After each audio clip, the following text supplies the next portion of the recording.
Então, foi o Zé Fini. Então, ali foi duro. E aí foram 7 anos essa transição. Foi complicadíssimo. Aí eu inventei de ser fazendeiro, comprei uma picape 4x4, um trator, me meti no mato, fui plantar 50 mil pés de jojoba lá na Miracema do Norte. Completamente nada a ver com... E fiz várias coisas. Mas tirou suas conclusões, né, Alex? Eu acho que isso é interessante você falar, porque, sei lá, foi um momento em que você sentiu que tinha que fazer algo diferente, ir para a fazenda, para o meio do mato, mas você foi lá e experienciou, né? E você viu que talvez, olha, não é isso para mim. O duro é ficar muito na dúvida, né, Alex? E não ter uma ação e não sair do lugar, né? Eu fui à luta, porque eu achava melhor fazer. Eu tinha feito uma pesquisa sobre qual era a atividade agrícola mais rentável do mundo, né? E era a jojoba, que produzia um óleo muito especial para cosméticos e para uso farmacêutico e tinha maior rentabilidade por hectare. Entendi. Então, mas eu perdi tudo. E contar o fundo do poço, né? O fundo do poço foi assim. A gente tinha a sede da fazenda na parte mais alta da topografia e a água era no riacho que fazia uma divisa, que era o rio o Orgulho, que desembocava no Tocantins. E a gente ia todo dia lá tomar banho no rio, encher um latão, que era a água que usava na fazenda para cozinhar, para tomar um banho no chuveirinho também, quando a gente estava preguiça de ir no rio. E tínhamos que cavar um poço. Aí, segundo os especialistas, com 7 metros de profundidade você tinha água. Aí contratamos um cavador lá, chegou a 7 metros, nada, 8, 9, 10, 11. Quando chegou em 11, ele falou: "Senhor Alex, eu não vou entrar mais nesse poço, não." Por quê? Porque eu buneio. Buneio? O que é isso? Ele ficava agoniado.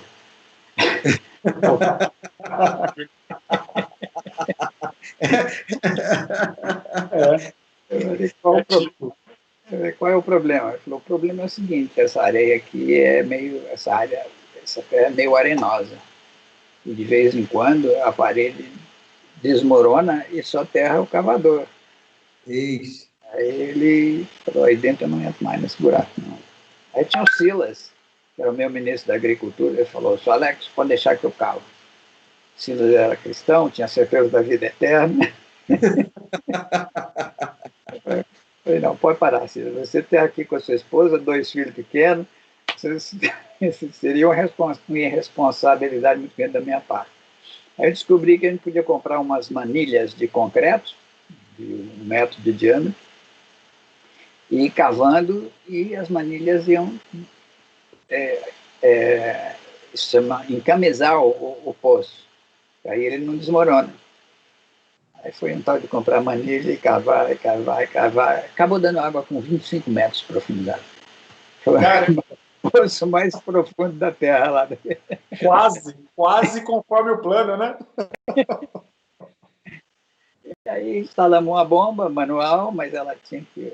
A parte que sugava água ficava lá o pescador ficava no fundo do poço, com a válvula no meio e tal. E isso foi feito na época das chuvas. Quando vem a época da estiagem, lá passa 6 meses sem chover. O lençol freático baixou e o poço secou. E aí a solução, na linguagem lá, que tem que dar um fundo no poço, cavar mais um pouco até achar água. E nessa altura eu tinha dispensado todas as boias frias, mas eu tinha desistido porque só tinha uma época propícia para o plantio, né? Então, nessa época da seca, não adiantava nada plantar. Então, tinha que descer para dar o fundo. E estava só o Silas, que morava lá, e eu. E aí nós fizemos, ele descia, Silas desceu pendurado na corda, eu com a vida no Silas, o Silas na minha mão, aqui, ó, naquela cruzetinha de madeira, duas forquilhas de árvore que a gente cortou lá, um tronco atravessado no meio e descendo. Que responsabilidade, meu Deus. Aí passamos das 8 da manhã até a hora do almoço cavando. O Silas cavava e eu puxava o balde de 20 quilos, de 20 litros de terra. Aí paramos para almoçar e eu não aguentava mais. Já tinha dado bolha nas mãos. Vamos fazer o contrário, Silas. Agora eu desço, eu cavo e você puxa. Tá bom. Aí agora estou eu pendurado na cordinha, descendo o poço. Aí fui cavando, o Silas puxava, cavava, eu puxava. Aí quando eu controlo da emoção, né? como é que é? Encontrou mais emoção para a vida, né? Descer de cordinha lá. Bom, quando deu 4 horas da tarde, eu estava com água por aqui já, no meu peito. E o Silas puxando entre uma e outra. E tinha uma perereca albina, branquinha, assim, bem pequenininha no poço. E ela ficava quietinha, só olhando para mim ali a tarde inteira. Aí chegou uma hora que eu virei para a perereca e falei, o que eu estou fazendo aqui? Aí que foi o despertar, né? Eu estava literalmente no fundo do poço, cara. Caramba, cara. Aí Deus falou comigo. Você está contando, Alex, dessa forma, claro que para a gente aqui é uma história assim que... Mas só você sabe o que você sentiu, né, cara? Pois é. Literalmente chegou lá, olhou, viu a pererequinha, ela passou alguma palavra ali para você. Não, perereca nada, ela ficou quietinha. Mas na minha consciência, Deus falou muito forte para mim. Você está aí desobedecendo, seu tonto. Por quê? Eu tinha recebido há 4 anos atrás um convite de um cara chamado Abraão Soares, que foi o fundador do Atletas de Cristo, junto com João Leite e Baltazar. Eles me convidaram para vir fazer parte do movimento. E eu estava brigado com Deus, eu estava deprimido.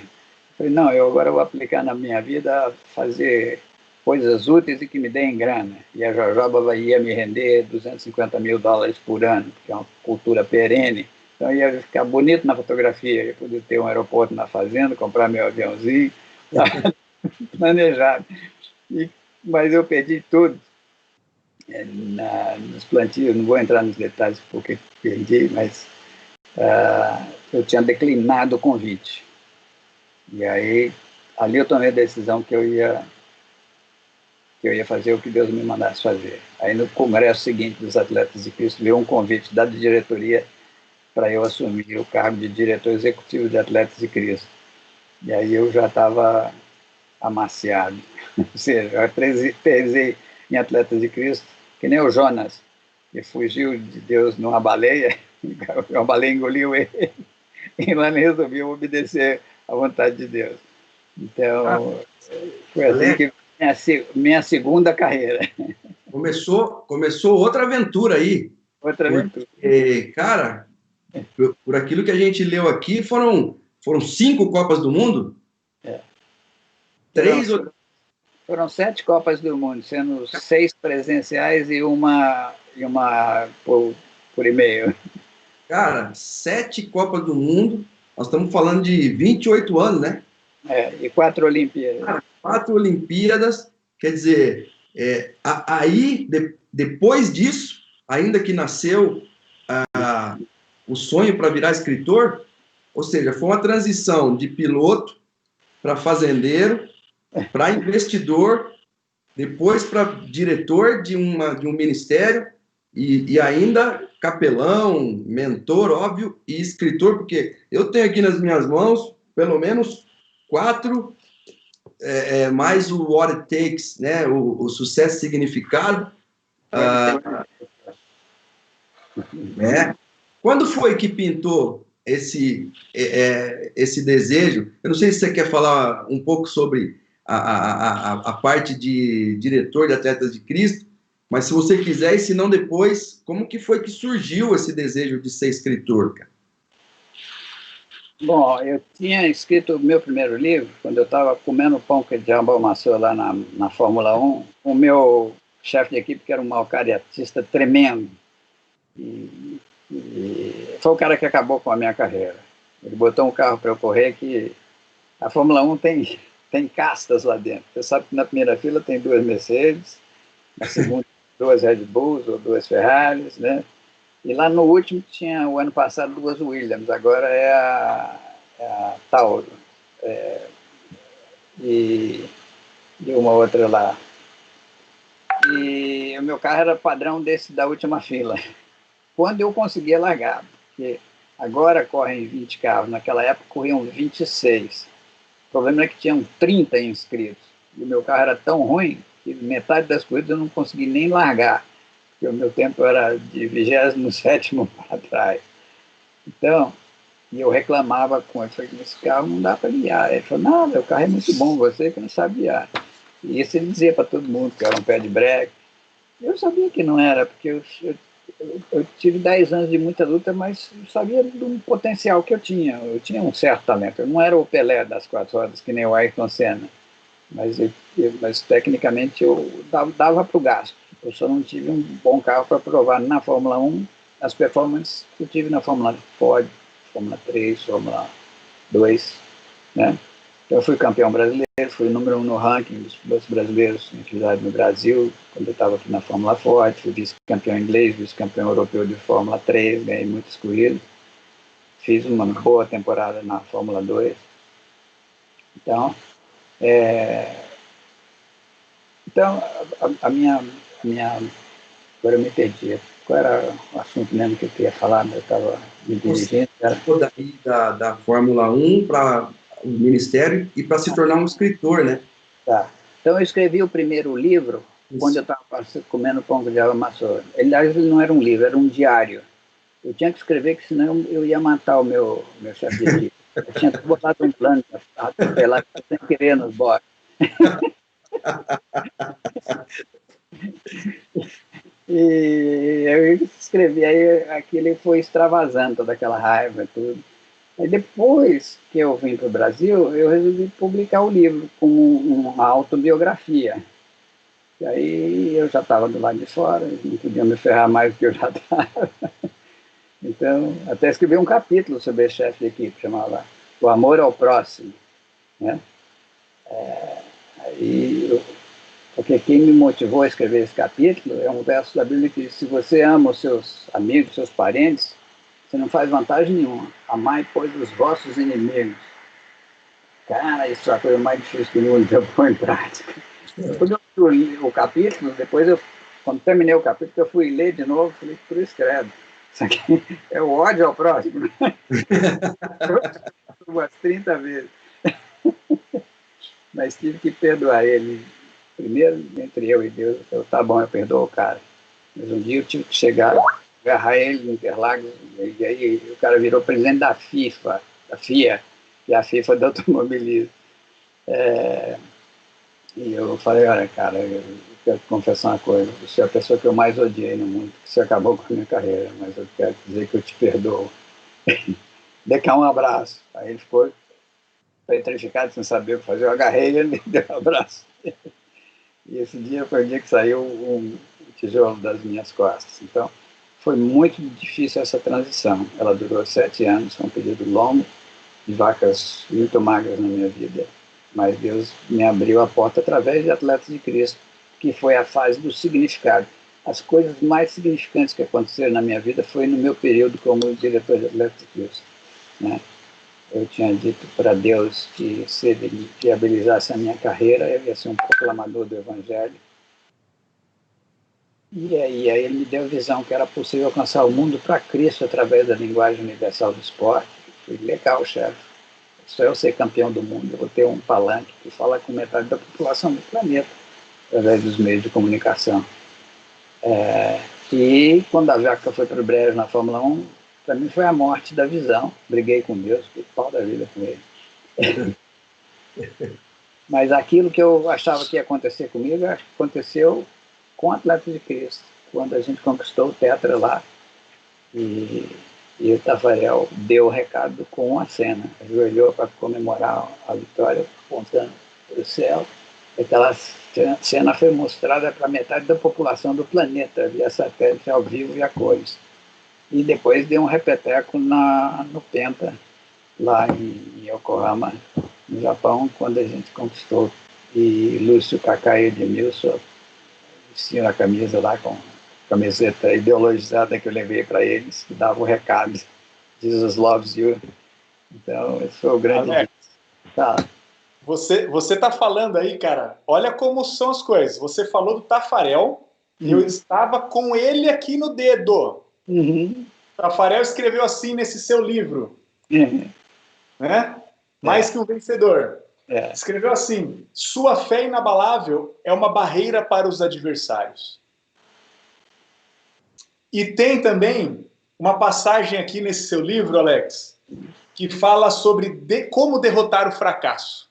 Uhum. E você começa esse capítulo falando assim: a derrota é uma força destrutiva somente quando a aceitamos como fracasso. Nossas derrotas não são um fim em si mesmas, mas fazem parte do processo que nos leva à vitória. Falou tudo.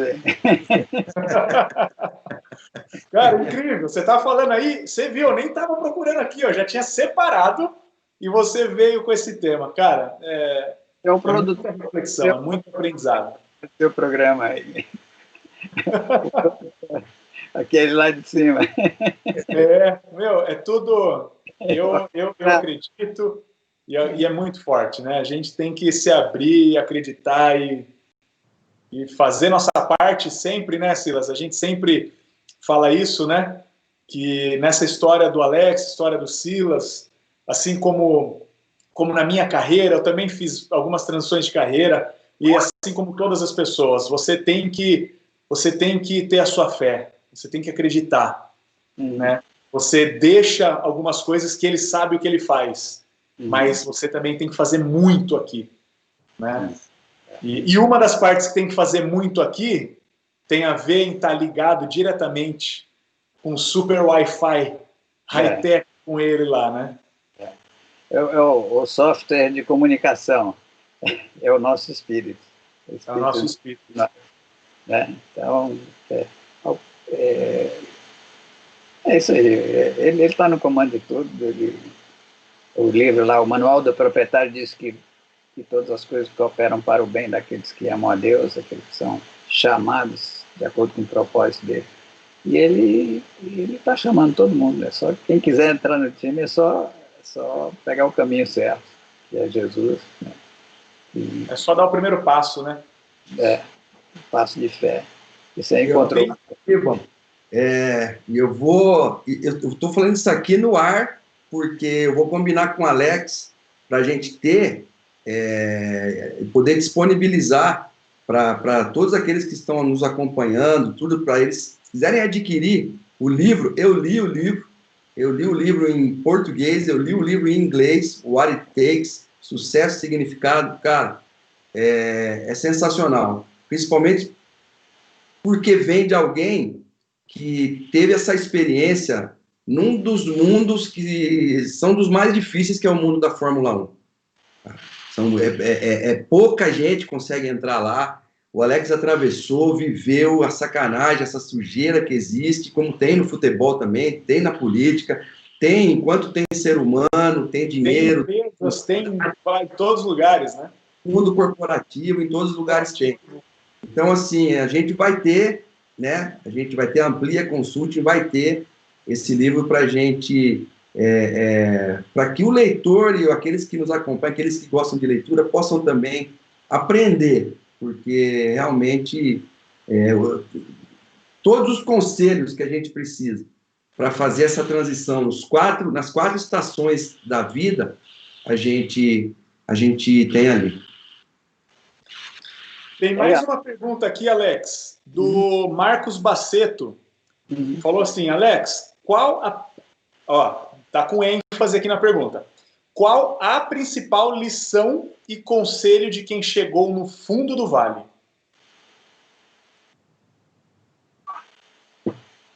Bom, uma coisa muito simples é que dali para baixo não tem como descer mais.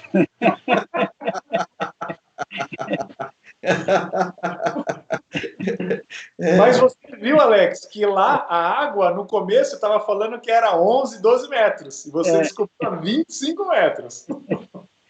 E a outra é que eu saí dali pronto para obedecer ao chamado que eu já tinha recebido e declinado 4 anos antes, mas eu não sabia o que ia acontecer, mas eu entendi, eu estava ali desobedecendo, e ele não me queria, é óbvio que ele não me queria plantador de jojoba, isso foi uma atitude minha de uma certa rebeldia, já que você deixou a minha vaca para o privilégio, agora eu vou me virar sozinho, era a minha atitude.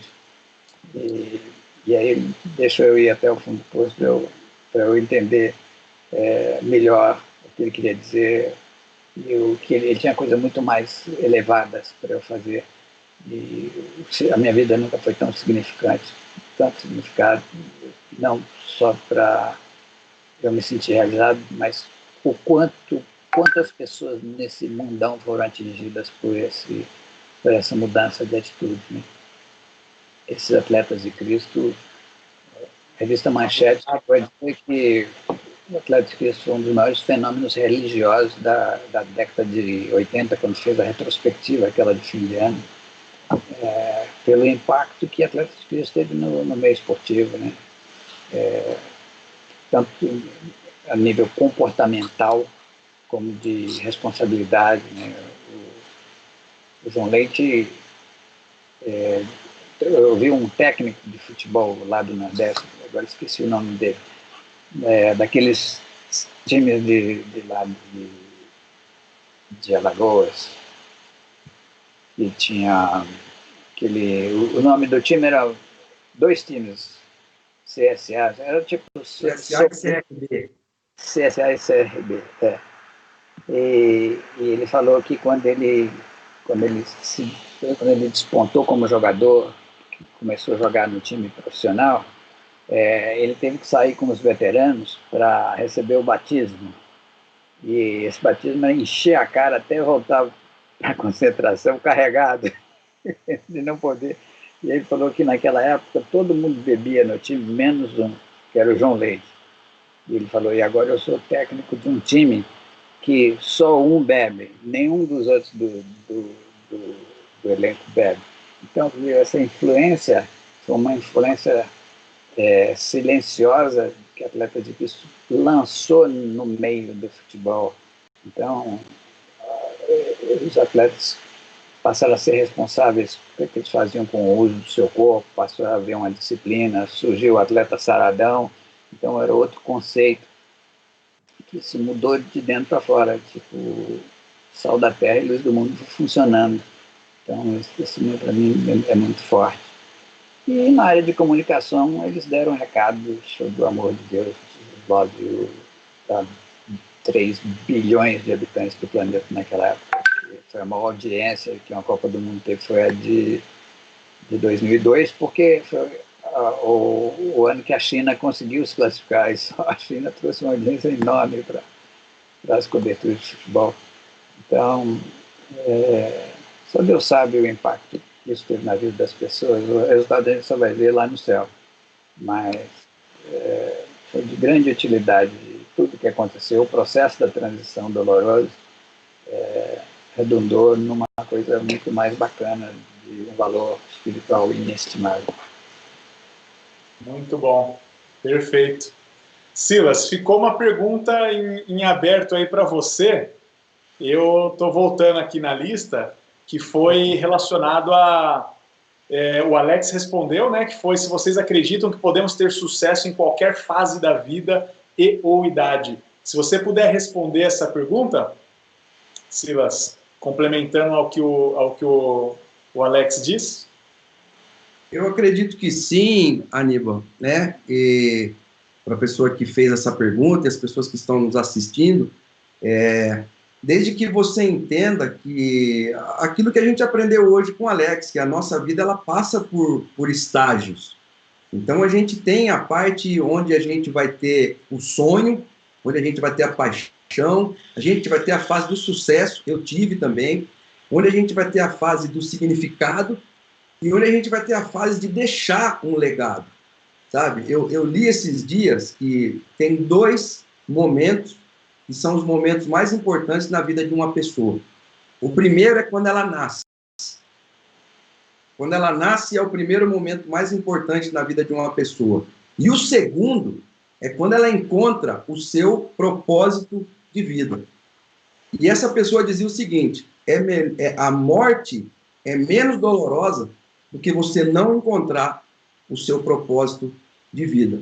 Então, eu, durante um tempo, eu vivi para a minha carreira, minha paixão, o meu sonho. Aí eu cheguei na seleção brasileira. A gente falou aqui, para quem não esteve nas outras lives, em cada 1 milhão de habitantes do planeta tem a chance de jogar pela seleção do seu país. Então, assim, o que Deus me permitiu como jogador, como atleta de futebol, é algo que eu costumo dizer, se eu vivesse 200 anos, não teria como retribuir. Aí depois você passa para uma fase onde você entende o quê? A carreira não dura a vida toda. Futebol são 15 anos. Você tem filhos, então você tem que... Eu, durante 10, 15 anos da minha vida, o meu propósito era encaminhar os meus filhos. Então, num universo onde 4 de cada 5 estão falidos financeiramente, divorciados e desempregados, eu tenho uma filha que é médica. Cara, isso, sabe, para quem vem de um universo onde a classe é média baixa, mais de 95% de jogadores de futebol vêm de classe média baixa. Poucos são atletas que vêm de uma condição social boa. Então, quando eu vejo os 3 filhos encaminhados, casados, tenho neto, vou fazer 33 anos de casamento, isso tudo é uma vitória maior até do que os troféus, maior até do que aquelas conquistas. Por quê? Isso é o que vai ficar. Eu não consigo ajudar muita gente com o troféu que eu ganhei. Pegar um garfo, uma faca, cortar ele em 5, em 10, ó, vamos comer isso aqui. Agora, eu consigo ajudar muita gente com aquilo que eu fiz com a minha vida. Como pai, como filho, aquilo que eu falei que o Alex ensinava para a gente lá atrás. Com dinheiro, sem dinheiro, no banco de reservas, titular, na seleção brasileira, morando fora do país. Então, assim, eu respondendo a pergunta, eu acredito que é possível, sim. A gente, muitas vezes, tem que ressignificar e mudar de direção. A gente tem que entender o PhD, a gente tem que entender o chá, né? O chá é conhecimento, habilidade e atitude. Não ficar parado. Então, assim, eu estou muito feliz hoje. Eu migrei de ex-atleta de futebol para técnico. Hoje sou comentarista esportivo, sou palestrante também. Sou mentor. O que o Alex fez comigo, eu faço com outras pessoas. Cara, isso é propósito. Isso é propósito de vida, né? E, então, assim, é possível, é possível. Muito bom. O Silas, Alex, uma vez eu estava dando... foi a forma que... tinha sido o segundo contato que eu tive com o Silas. Ele foi num treinamento, né? Eu convidei ele para ir num treinamento nosso. E eu apliquei uma mandala, né? A roda da vida, para mapear o estado atual, ver algumas ponderações, né? Como que você está de contribuição social, carreira, saúde, enfim. São vários aspectos. São 12 pontos para a gente pontuar. Na carreira... Esse cara, Alex, ele respondeu assim, eu tô de 0 a 10, eu tô 5. Uhum. E o que a gente reflete com isso? E aí fica a mensagem para todo mundo que está nos assistindo aí. O Alex falou muito bem dos vales aqui, ó. Você vai, alcança um pico na sua carreira e aí vem uma transição, o que acontece? Cai. Naturalmente, porque é algo novo. Você está indo para uma transição, você está buscando algo novo. O novo, muitas vezes, é realmente desconhecido, é um terreno meio inseguro para a gente. Mas nós temos a capacidade de erguer.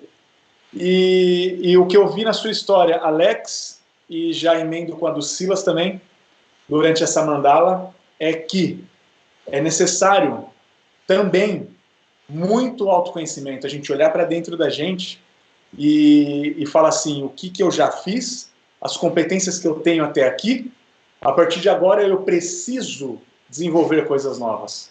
E a gente não deixar ego, não deixar orgulho, não deixar a fama, status subir na nossa cabeça, para que a gente possa dar o passo seguro para uma transição, né? É muito legal. Aquele gráfico lá do www, os top 10, os vales, os picos altos, eu gostaria, e com isso eu vou responder uma das perguntas que me fizeram aí, o que você aprendeu lá no fundo do poço? Eu aprendi que de lá do fundo do poço, nas transições mais dolorosas, foi essa da Fórmula 1 para Atlético de Cristo, e depois, quando eu saí de Atlético de Cristo, foi outro vale, o fundo do poço.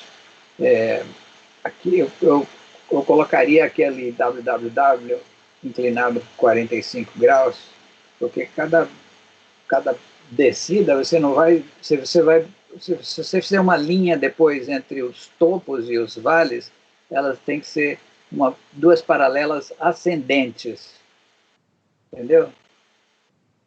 Então, esse livro, que para mim é a obra-prima, você gostou muito aí, o What It Takes, ele foi todo escrito das lições que eu aprendi na transferência do significado para a superação. Necessidade. Eu não gosto de escrever teorias, eu escrevo aquilo que eu vivo. Então, porque aí a minha história tem a credibilidade de que está escrito é o que eu vivi. Não é uma coisa que eu inventei, não é uma teoria, é uma constatação. Então, perfeito. Isso que você falou, Alex, isso que você falou do WW aqui do vale inclinar 45 graus, no português bem claro e direto, é que a gente fica cada vez mais cascudo, né, cara? É cada vez melhor, né? Cada vez melhor. Mais forte para enfrentar o próximo baque da vida, né? Eu conheci atletas que foram extremamente bem-sucedidos, tão bem-sucedidos, que eles ficaram frágeis, né? Ficaram escravos do sucesso, porque o sucesso vicia. Então, colegas meus que depois de terem sido campeões do mundo, um deles foi preso uma vez porque ele deu uma morro na cara de um sujeito que arranhou a Ferrari dele num pequeno acidente de trânsito, Ferrari de rua dele, uma barbeiragem que um cara fez lá. Porque ele não suportava sofrer decepções. E quando você passa por muitos vales, muitos desertos, você fica muito mais forte para relevar muitas coisas. Muito bom. Se satisfaz sem ter que ter só no bem bom o tempo todo. Não, tem um ditado popular que diz o seguinte: um mar de brigadeiro não faz um marinheiro. O mar de brigadeiro é aquele que o mar está assim, lisinho, sem onda nenhuma. É nessa tempestade que você aprende a navegar. É isso aí. É isso aí. Muito bom, muito bom. Eu acho que estamos agora aqui com 1h15 de live. Alex, eu vou encaminhando aqui para o meu encerramento, passo para o Silas e gostaríamos de um fechamento seu, Alex, com o que você quiser dizer aí, uma reflexão, quiser deixar uma palavra de encorajamento aí, uma palavra motivacional, uma palavra de mentor, né? Para que todos esses mentis, né? Existe sempre o mentor e o menti. Então, eu espero que todos os mentis que aqui estão assistindo, e eu me considero um menti, né? Então, eu já começo aqui, Alex, muito obrigado por compartilhar isso com a gente. Mais uma vez, uma honra poder fazer esse trabalho aqui que para mim tem um P aqui muito grande, e eu falo que eu sou um afortunado aí por ter essa oportunidade de viver com pessoas maravilhosas ao meu redor e ter a oportunidade de conhecer pessoas assim como você, Alex. Agradeço a todos a nossa audiência aqui que assistiu essa live. Essa live vai ficar gravada no YouTube, pode encaminhar. Quem ainda não segue Amplia Consulting no YouTube, vai lá, siga, se inscreva no nosso canal, siga as nossas redes sociais, Facebook, Instagram. E Alex, muito obrigado de novo. Muito aprendizado aqui, é transformador, cara. Suas palavras, a sua história e o seu conhecimento é incrível. Espero estar sempre perto de você, porque para mim é um privilégio mesmo. Eu também quero agradecer em nome da Amplia, né? Agradecer a Cláudia, agradecer a Rê, o Ruiz, que são nossos parceiros na Amplia também, o Aníbal que está aqui com a gente, Alex, prazer ter você com a gente aqui, todas as pessoas que ficaram com a gente passou um pouco hoje, eu falei para vocês, eu falei com o Jorginho, ex-jogador de futebol, voou. César Sampaio voou também, um lateral direito e um volante. Cara, com um cara que pilota a 300 por hora, não tinha como ser diferente, e tenho certeza que a gente aprendeu muito. Hoje eu sou de carteirinha, né? Então eu estou aí levando uma vantagem sobre todo mundo, porque eu tenho esse cara como meu mentor de vida, e sou muito agradecido, Alex, por você, né, poder compartilhar com a gente aí todas essas experiências. Bom, eu agradeço a oportunidade de estar com vocês aí, com a Aníbal, com o Silas, com a Clá, e com você que aguentou a gente aí essa hora e meia. Que o recadinho é que Deus te ama e tem um propósito muito especial para a sua vida. Ele é o personal God. Ele trata cada um das suas criaturas como indivíduos, não como multidão. E ele tem um plano específico para a tua vida, ele te ama de paixão, e o difícil é você descobrir qual é o propósito dele para a sua vida. E sozinho você não vai encontrar. Você tem que ter a fé de seguir um caminho chamado Jesus Cristo. Ele diz: eu sou o caminho, a verdade e a vida, ninguém vem ao Pai se não for por mim. E através dele você vai se encontrar com aquele cara que te fez, que sabe o Dom Covinho, Proncovô, pode ver que eu estou aqui. Ele te pôs no mundo, ele está te esperando na linha de chegada, se você fizer a opção de jogar no time dele. E o sentido da vida você vai encontrar nele. E aí você vai ser um cara muito bem sucedido. Tudo é possível ao que crer. Então tenha fé que ele te quer bem e que ele está louco para ter você jogando no time dele. Amém. Valeu, Alex. Obrigado. Obrigado, Alex. Obrigado, Silas. Obrigado, Clary, Rê, Ruiz. Tamo junto aí, pessoal. Nós vamos, quinta-feira que vem, temos mais transição de carreira, toda quinta-feira, às 20h45.